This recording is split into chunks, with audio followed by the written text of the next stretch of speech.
The academic journal that we have chosen is very related with urban poverty, which is Poverty Reduction Policy in Malaysia, which include trends, strategies and challenges, written by Zulkarnain and Isaha in 2013. Essentially, urban poverty can be explained when the place having a poor quality, overcrowded houses and lack of safety. In Malaysia, any P40 individual living within a city limits is classified as poor. This category has split even further into poor with monthly household income below than RM2,000 and hardcore poor below than RM1,000. Before the pandemic of COVID-19, Malaysia was performing relatively well as absolute poverty reduced from 7.6% in 2016 to 5.6% in 2019. One of the factors of poverty is single mother problems. Based on the article, single mother made up nearly half of the House of Representatives. The number of female respondents interviewed was 10, with 8 of them being single mothers.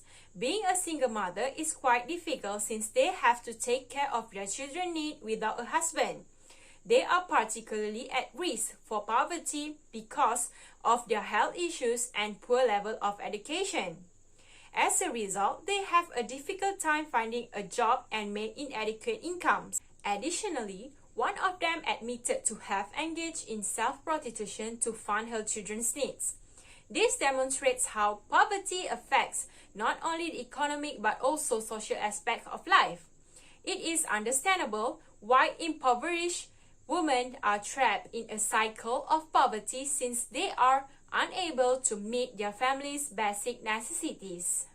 Assalamualaikum warahmatullahi wabarakatuh. The next factor for urban poverty is the lack of adequate jobs, opportunities, and limited skills training for the poor. They cannot afford to pay skills training, and many do not feel they have the ability to learn the skill required or to find a suitable jobs that pays more in Malaysia. Many of them find it difficult to sustain well-paid jobs and do not have the skill to conduct the technical-based jobs. The only option would be to search for jobs in informal economies such as domestic work and do e-hailing or else. Such jobs are not lucrative and do not pay as much as the living condition demand for the cities. Thus, as many low-skilled people look for such jobs, it's great lack of opportunities for the company to have the skills of worker. To sum up, skills have contributed to the growing populations of urban poverty in Malaysia. Next, the factor and problem identification is dumping of migration. Migration from the rural area or from the area with a lack of job opportunity and an inflow of the foreign immigrant will resulting in labor supply exceeding the demand. The influx of the foreign immigrant, whether legal or not, as well as natural growth of the population has caused a sudden increase in population, especially in urban areas. The effect of increase in population also caused the people to more prefer to live in slums to ensure that the house they own can be rated to cover their needs and increase their income. This increase in population has caused the income level of household to increase. However, this high population increase in urban area is relatively unable to be absorbed by the supply of the former employment sector in urban areas cause an exist of the population who cannot find the employment to work in informal sector with a small amount of income compared to the increase in standards of living which increasingly burdensome. The immigrant who cannot be absorbed prefer to work in jobs that offer the low income or even unemployment. Next, we move to conceptualism. One of the theory that we studied in chapter 1 of the ADS 605, urban sociology, can be linked to this problem of urban poverty. According to Ferdinand theories, it falls under Gesellschaft theory due to its refer to the urban population. The element that builds urban community in Gesellschaft are logical self-interest and cold-blooded behavior.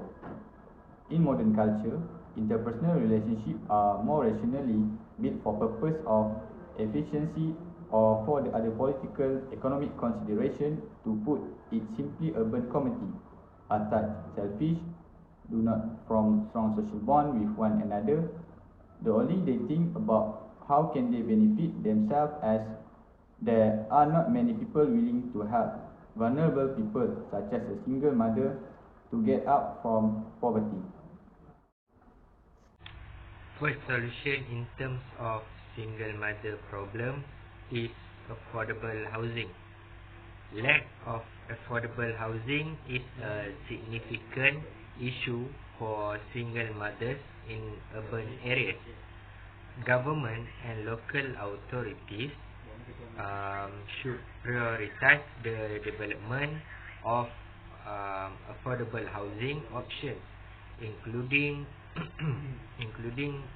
subsidized housing and rent control policies to ensure that single mothers have access to safe and affordable homes.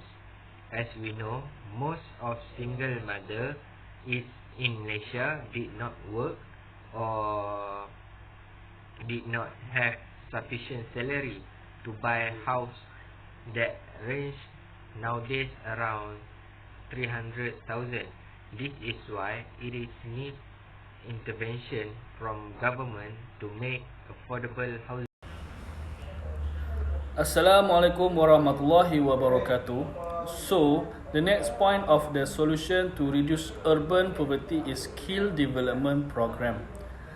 Implement targeted skill development program that focus on enhancing the employability of individuals living in poverty. These programs can include vocational training, apprenticeship and adult education initiative. Collaborate with local businesses and industry to ensure that the skill being taught align with market demands. Let's explore the innovative policies and initiatives that are empowering individuals and communities to break free from the cycle of poverty. Skill development plays a crucial role in addressing urban poverty because in Malaysia, the government has implemented various programs to enhance the employability of individuals.